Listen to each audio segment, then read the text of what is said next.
Hi there, I'm Brian and welcome to Project Redleaf, my video series on building a sugar shack, nature center, and family pavilion 3000, better known as a shed. As part of the Mews Forest channel, I've been building this thing since September of last year, and here we are in May, and I've made amazing progress. I got the roof fully done. It's shingled. The cap is on. The trim is on. It's flashed. It's flashed again. It's flashed a third. Okay, it's not flashed a third time, but I did everything right and I did it by the book. Now I have the trim on the cupola. I have the trim on the outside of the building, and it's time to get through my punch list.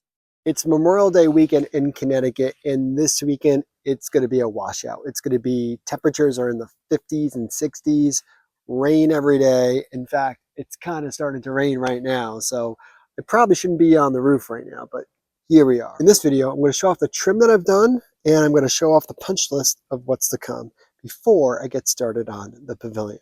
Let's get to it. It's trim time. I got the windows and doors trimmed and I can finally cover up that ugly flashing. Then I had to trim the cupola windows, and I did that from the ground because it was far easier to do it on the ground than up top there. Quick install and it was ready to go. My father came up from Long Island and we trimmed the front, and it just popped. I was waiting for that moment for a long time. And then he had to leave and I had to do the back. It was a little tricky, but I was able to get it done and it worked out pretty well. And I finally grouted the tile because it was raining outside. Well, I had nothing better to do. It came out really good. For these pieces of trim, because they're going to be very close to the shingles, I'm putting flashing tape on the bottom of them. You won't be able to see it when I install it, and on the back of them. So if there's any water that gets in, it's the flashing tape first so it doesn't erode the pine trim. There's probably better ways of doing it. This is my way. I should paint this before I install it, but I don't know what paint color I'm going with, so here we are. Anywho, that's what I did. Okay, so installing this, it's not perfect, but it's good enough. It's a sugar shack. I'm a little off here. No, not terrible. That can work. That can work. All right.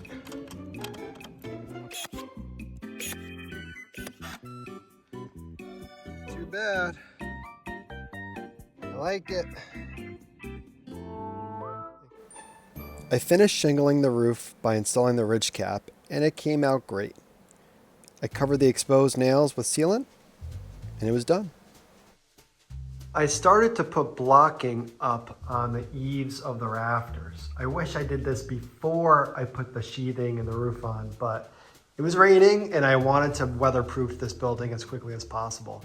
Now that I have some time, I can start finishing up the work. You can see that I need to add a few more blocks to the ends of these rafters to weatherproof it. And I'm gonna install vents up here on the gable side. I'm gonna put 2 gable vents in here just to allow airflow to go through. After that, up next, I'm gonna need to install the pavilion, and I think I'm just about ready to do that. I'm gonna create a hole, 2 holes over here, 1 hole over there, and a hole on that side. And I'm gonna put up 2 posts. I have the piers already installed. The post is gonna go right here. Everything is measured and exactly where it needs to be. And it's gonna hold a double 14-inch wide beam. And it's gonna be 16 feet long or 15 feet long. And it's gonna hold the beam and it's gonna go right into over there. And it's gonna come out really, really nicely. Once I'm done with the pavilion, I can get this building inspected and I can't wait. And last up, I installed the pulleys for the cupola doors. It was a lot easier than I thought, and I felt like a true engineer by hooking this whole thing up. The pulley system is up for the cupola doors, or the steam doors that are used when I'm making maple syrup. As I'm evaporating the sap, it goes out through the cupola. And to do that, I need a door. So I hooked up pulleys. The pulley starts right in the center there. So there's 4 pulleys for each door. The first pulley, the rope gets attached to the door and it goes on the first pulley there. Then I have a pulley that ensures that the rope is off of the wood, as you can see there. And it goes on top to get the angle that I need to get. Then I have it running all the way down to the wall and to my cleat. So the way that this works is there's a cleat over on this side of the wall and a cleat on the opposite side. And the pulleys control each of the doors. So to close this door, or to open it, I simply have to pull. Just like that. And to open it, I just let it down. Now the hinges are on a slight angle, so I let gravity help open the door. When it's humid outside, the doors tend to stick, but in the winter, this thing should fall right down. And so far, no major issues. Just like that.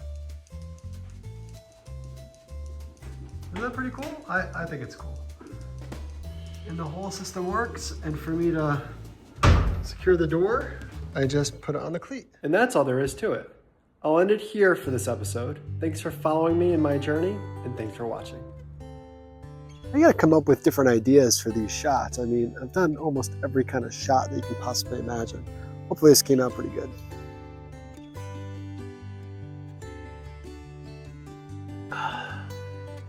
It's raining. I don't like the rain. Not one bit.